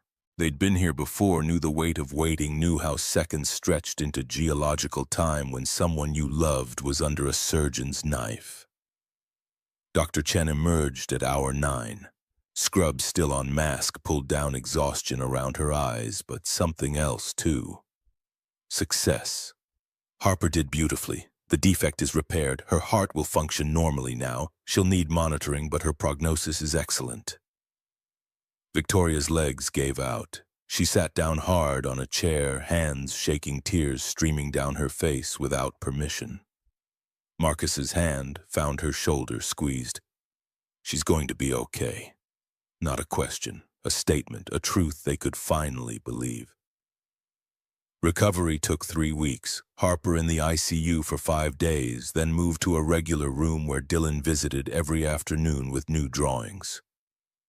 Victoria never left except to shower at home and change clothes. Slept in the chair by Harper's bed, woke to every monitor beep, learned the rhythms of healing. Harper's first words after waking. Did they fix it? They fixed it. Your heart is strong now. Am I still broken? You were never broken, just needed some help. We all need help sometimes. The girl processed this. Then are you still going to adopt me now that I'm fixed? Victoria's throat closed. She'd forgotten that Harper might think she was conditional. A project to repair, then discard. I'm adopting you because I want you, not because you need fixing. You're my daughter now, Harper. Heart working or not working, you're mine if you want to be mine. Harper reached for Victoria's hand. I want to be yours. Simple as that. The contract made. Mother and daughter by choice instead of blood, which maybe made it stronger. Jonathan's Heart Foundation reopened quietly in July. Same office above the coffee shop, same logo, different protocols. Marcus and Victoria instituted a new system. Every application required 3 levels of approval. Marcus interviewed families in person, assessed credibility. Victoria verified financial and medical information through independent sources. Any case either of them had doubts about got escalated to a third party. A medical social worker named Mackenzie Hartwell, who'd spent 15 years in pediatric hospitals. Mackenzie brought structure and detachment. Early 30s efficient saw systems where Marcus saw people in numbers, where Victoria saw stories. The 3 of them formed a triangle compassion analysis process, each checking the other's weaknesses. They helped 12 children in the next 6 months. Established careful paper trails. Built relationships with hospital financial departments. Created sustainable practices that could scale. But scaling brought its own problems. By January of the following year, applications flooded in. 20 per month became 50. 50 became 127 in April alone. News stories about the foundation had gone viral online. Desperate families who'd exhausted every other option applied in waves. Victoria hired 2 more case managers, rented bigger office space. The foundation that had been personal and small became an organization with staff meetings and board reports and growth charts. Marcus felt it slipping away from them, felt the personal connection that had driven everything getting buried under bureaucracy. He worked longer hours, took every interview himself, refused to delegate the human interaction to people who hadn't sat where he'd sat. The Trevor Donovan case landed on his desk in May. 16 years old, needed a heart transplant. $850,000, the most expensive case they'd considered. Trevor's father worked as an engineer for Boeing. Not poor, not rich, solidly middle class until medical bills destroyed them. Victoria's initial assessment: they can afford this if they sell their house. Marcus's counter: should they have to? Richard didn't ask if we could afford Dylan's surgery if we sold everything. He just helped. We can't help everyone. $850,000 saves one person or helps 4 or 5 others. So we're making cost-benefit analyses on children's lives now. That's what we've become. The argument circled familiar pattern. They'd learned to disagree without destroying each other, but the strain showed. Victoria retreated into numbers. Marcus pushed harder on principles. Mackenzie brokered compromise. They'd approved Trevor's case, but it meant pausing other applications for 2 months to rebuild the budget. Neither Marcus nor Victoria felt good about the decision. Just trapped between impossible choices. Marcus drove home after midnight exhausted, pulled into his driveway in Georgetown and sat with the engine running, trying to summon energy to walk inside. His chest felt tight. Probably stress. Probably too much coffee and not enough sleep. The tightness intensified, became pressure, became pain that radiated down his left arm. He fumbled for his phone. Called 911. Managed to give his address before the world tilted sideways and darkness ate the edges of his vision. Dylan found him collapsed in the truck an hour later when Marcus didn't come inside. The neighbor who watched Dylan after school called the ambulance. Called Victoria because her number was on Marcus's emergency contact list right below Dylan's pediatrician. Victoria arrived at Harborview Medical Center 20 minutes later. Harper in tow because there'd been no time for babysitters. Found Dylan in the ER waiting room, tear-streaked and shaking. Harper wrapped around him, whispering comfort she'd learned from him in her own hospital stay. "Where's my dad? Is he dead? Is he going to die like my mom died?" "He's alive. The doctors are working on him. We'll know more soon." The cardiologist appeared after 90 minutes. Stress-induced angina. Not a full heart attack, but warning signs that couldn't be ignored. Overwork, insufficient sleep, anxiety manifesting as cardiac symptoms. He needed rest, needed to reduce stress, needed to take care of himself before his body made the decision for him. Victoria stood outside Marcus's room after they'd moved him from the ER. Watched him sleep IV in his arm monitor tracking his heartbeat. Thought about Richard working until his last day, dying in his car on wet pavement because he'd never learned to slow down. The pattern was there. Could see it clearly. Marcus running himself into the ground the same way Richard had. Except this time she could stop it. This time she had the power to prevent the loss. She waited until he woke, pulled a chair close to his bed. "You're taking a month off, starting now." Marcus tried to sit up, winced. "The foundation. We'll survive without you for 4 weeks. Mackenzie and I can handle applications. Dylan needs his father alive. Harper needs her Uncle Marcus. I need—" She stopped, started again. "The difference between you and Richard is that Richard had no one to tell him to stop. He worked himself to death because I let him, because we were too disconnected to care about each other's destruction. But we're not disconnected, Marcus. You and Dylan and Harper and me, we're family now. And family doesn't let each other die for a foundation, even a good one. 4 weeks. I can't just— 4 weeks or I fire you, and I'll make it stick. I own the foundation. I can do that." He saw she meant it, saw the fear under the steel, saw that she'd already lost one person to work and wouldn't lose another. What am I supposed to do for a month? Take Dylan somewhere. Road trip, coast, mountains, anywhere that isn't Seattle and doesn't have email. Teach him to fish. Build something with your hands that isn't a deadline. Remember why you stayed alive. Marcus closed his eyes, felt the truth of exhaustion he'd been denying for months.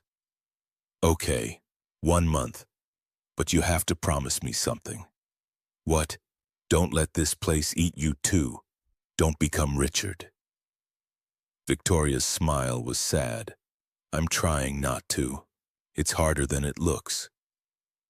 Marcus took Dylan to the Oregon coast, rented a cabin outside Cannon Beach for a week, then drove down through redwoods. Taught Dylan to skip stones on tide pools, built driftwood forts on empty beaches.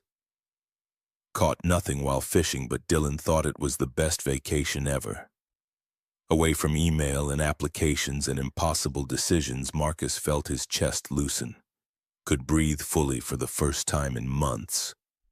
Could sleep without checking his phone at 3 a.m. Could just be dad instead of co-director or savior or any other role that demanded pieces of himself he didn't have to give. Dylan asked questions about Harper, about Victoria, about whether they were really family now or just pretending. Real family, the kind you choose. Like Richard chose us. Yeah, buddy, exactly like that. While Marcus recovered, Victoria restructured, hired Mackenzie as full-time co-director of operations, gave her authority over processes, paperwork, compliance, let her be the bureaucrat Victoria had never wanted to be. Victoria kept strategy and fundraising. Marcus would return to family services, the interviews, the human assessment, the connection that made the foundation matter. The board approved the changes. The foundation had saved 47 children in 18 months, gained enough reputation that major donors were calling. The Seattle Times ran a feature story. A tech billionaire pledged $1 million. They were becoming sustainable. Harper's adoption finalized in September. Judge Parker signed the order making it official. Harper Sterling Callahan keeping her birth name as middle name, taking Victoria's as family. She turned 8 a week later. They threw a party at Sterling Manor, first party the house had ever held. Dylan and Harper wore matching Heart Heroes shirts. 14 kids from Harper's new school showed up. Victoria stood on the deck watching children run through her yard and thought about Richard. About how he'd wanted this house full of life purpose beyond profit, meaning that outlasted success. She'd finally given him what they couldn't build together. Just had to lose him first to find it. Late September brought an envelope from Harrison & Associates, Richard's law firm. Victoria opened it at her desk, expecting another estate matter or tax document. Found instead a letter on partner letterhead. Ms. Sterling, Richard established a safe deposit box to be opened 3 years after his death. The key was held in escrow with instructions to contact you when that date arrived. The 3-year anniversary is October 20th. We've arranged access at Seattle First National for any date convenient to you. 3 years, an age ago and yesterday simultaneously. Victoria called Marcus. Richard left something, timed release. 3 years after his death. Will you come with me to open it? Of course. Dylan and Harper too. I think they should be there. Whatever this is, it involves all of us. They met at the bank on a gray October afternoon, exactly 3 years and 5 days after Richard died. The vault manager led them to a private room, brought the box, left them alone. Victoria's hands shook as she used the key. Inside was a single envelope, thick, addressed in Richard's handwriting. To whoever continues my work, if anyone does. She opened it carefully. The letter was dated October 18th, 2022, 2 days before he died. Do you want me to read it? Marcus's voice came gentle. No, I need to hear his words. She read aloud. Her voice wavered but held. If you're reading this, it means I'm gone. It also means someone created the foundation I was planning to propose to Victoria, maybe Victoria herself. Maybe a stranger. Either way, thank you. I don't know how I'll die, but I know I'm not ready. There's so much left unsaid, so much left undone. The truth is, I was a coward most of my life. I had everything, money, success, a brilliant wife, but I was empty because I never had the courage to be vulnerable. To admit my failures, to say I need help. Then I met a father and son in a hospital. I didn't know their names at first, just saw a man broken by love, willing to destroy himself to save his child. That kind of love terrified me. Because I'd never felt it. Not for Victoria, not for anyone. I'd loved, but never with that total self-sacrificing abandon. So I helped them, anonymously. Still a coward, still afraid Victoria would see my empty heart. But something changed when I helped that boy. For the first time in years, I felt like my life meant something. Like the money I'd accumulated wasn't just numbers, but tools to change the world. If you're running this foundation, you've learned what I was just beginning to understand. That wealth means nothing if you hoard it. That the point is giving it away to those who need it most. I'm leaving $10 million in a trust, specifically for Jonathan's Heart Foundation. Use it wisely. Save as many children as you can. And if Victoria is reading this, my love, I'm sorry. Sorry for the distance, the silence, the years we wasted. Sorry I was too proud to say I needed you, too scared to admit I'd failed you. You deserved a partner, not a ghost sharing your house. If you've built this foundation, it means you found the boy I helped. Means you learned my secret. I hope you can forgive me for keeping it. And I hope you found what I was searching for, purpose that fills the emptiness. I love you, Victoria. I always did. I just forgot how to show it. To whoever reads this, make every second count. Live well, be kind, and never walk past someone in pain without stopping to help. Yours in hope, Richard Sterling. The room fell silent except for the sound of Victoria crying. Not the controlled tears from the cemetery 3 years ago. Real sobs that shook her shoulders while Marcus held one side and Harper held the other and Dylan pressed close.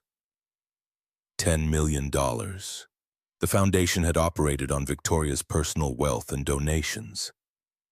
This trust would sustain them for years, would let them help hundreds of children.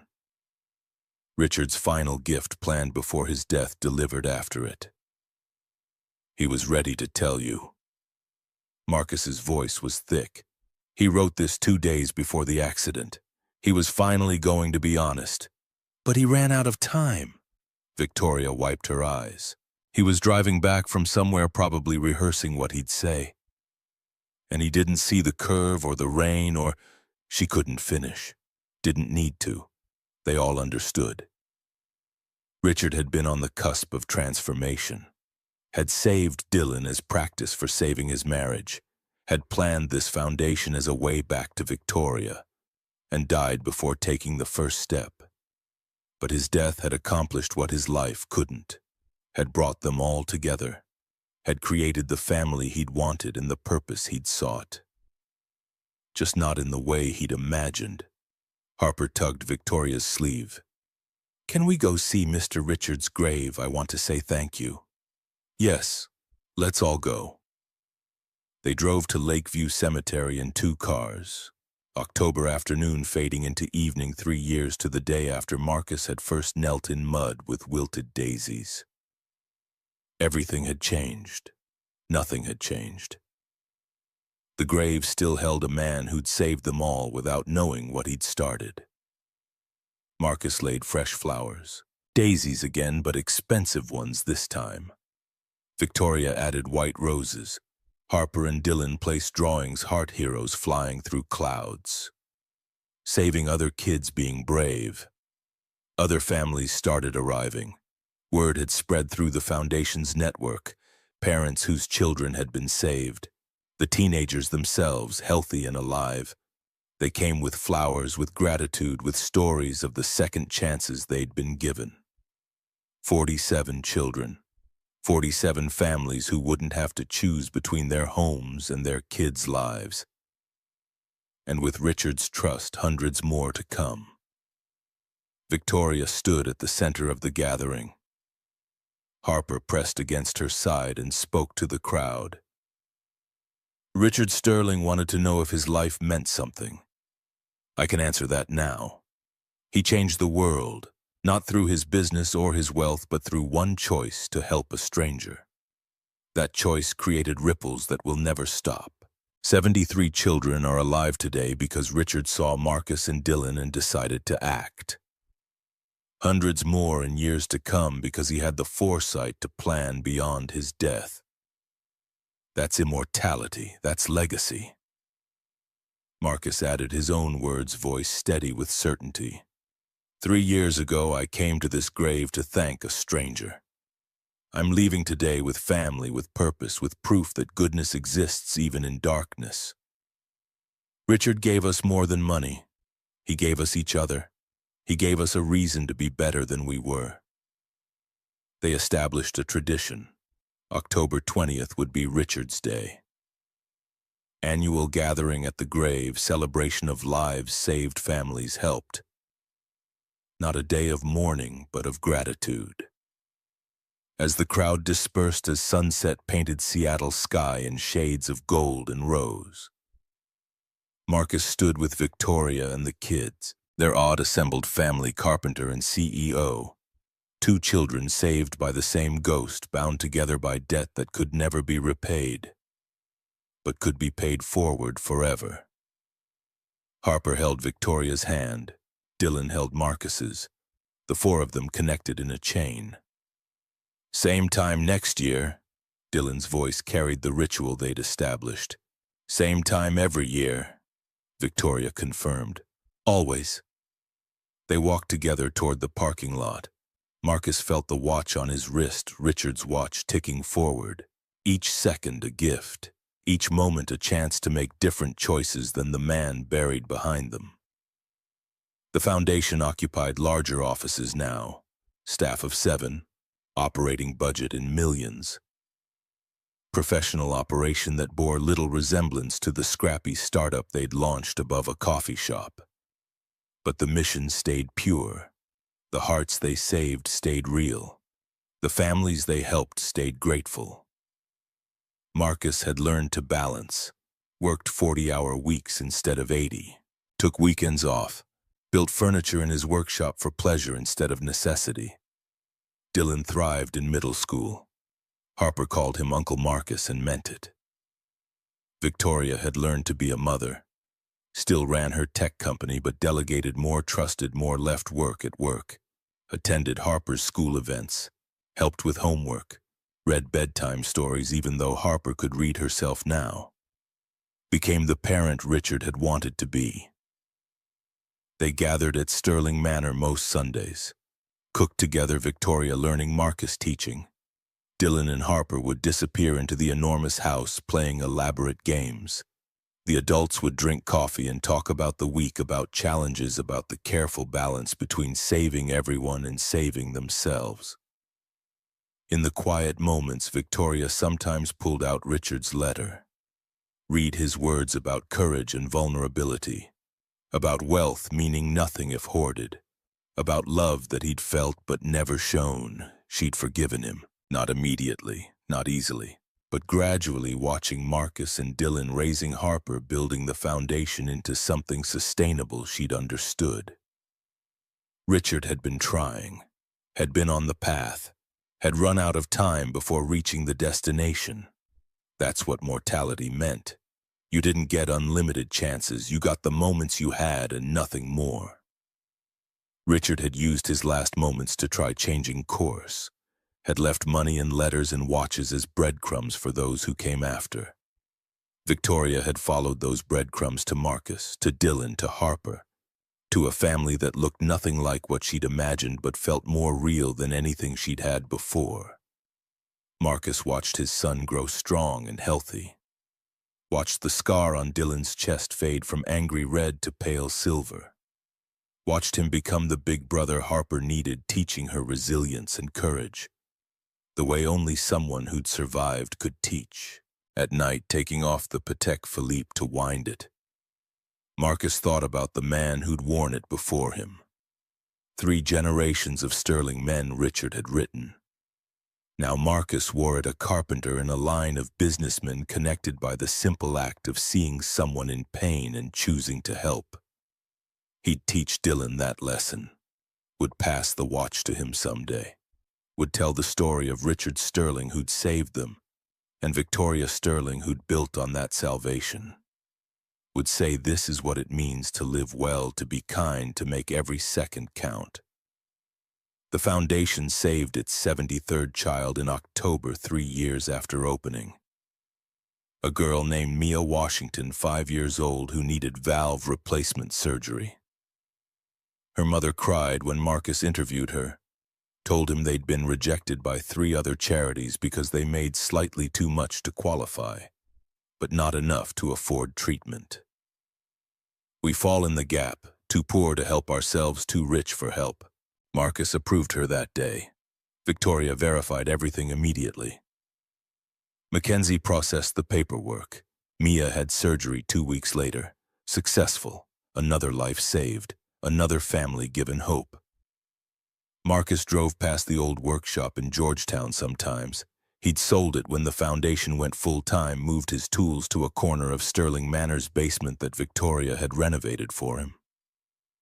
Occasionally, he still took commissions, custom pieces that demanded his hands and his focus. But mostly he built for pleasure now. Made toys for Harper. Made bookshelves for Dylan's growing collection. Made a jewelry box for Victoria that she kept on her dresser, filled with the watch Richard had given Dylan and the letter Richard had written them all. The world kept turning. Children kept getting sick. Families kept facing impossible choices. But in Seattle, in an office that had grown from 800 square feet to 5,000, Jonathan's Heart Foundation kept answering those impossibilities with possibilities. Not every child could be saved. The math remained brutal. For every application approved, 2 were denied because resources were finite and need was infinite. Marcus and Victoria lived with that weight, learned to carry it without being crushed. Learned that doing some good was better than doing no good, even when it meant saying no to desperate parents who reminded them of themselves. They'd saved 73 lives, would save hundreds more. Each one a ripple in water spreading outward to touch families and futures they'd never see. Each one proof that Richard Sterling's choice to help a stranger had created something bigger than money, more lasting than stone. The watch on Marcus's wrist ticked forward, counting seconds that used to feel endless but now felt precious. Every tick was a child's heartbeat. Every talk was a parent's breath of relief. Every passing hour was another family given the chance they'd almost lost. Richard Sterling died 3 years ago, but his name would be spoken for generations. In hospital waiting rooms where families learned their child could be saved. In foundation offices where staff processed applications. In the hearts that beat strong because he'd chosen compassion over indifference. His legacy wasn't wealth or business success. It was Marcus and Victoria and Dylan and Harper standing together at a grave connected by threads of gratitude and purpose. It was 73 children and counting. It was proof that one person's choice to see and respond to suffering could change the trajectory of countless lives. The rain had stopped 3 years ago, but the growth from that rain continued. Roots deepening, branches spreading, seeds carried on wind to places Richard would never see but would forever touch. That was the gift. That was the answer to his question about whether his life had meant something. Not the money, not the company. Not the accolades. Just this people he never met carrying forward the kindness he'd shown, multiplying it endlessly, proving that love, even from strangers, was the most powerful force in the world.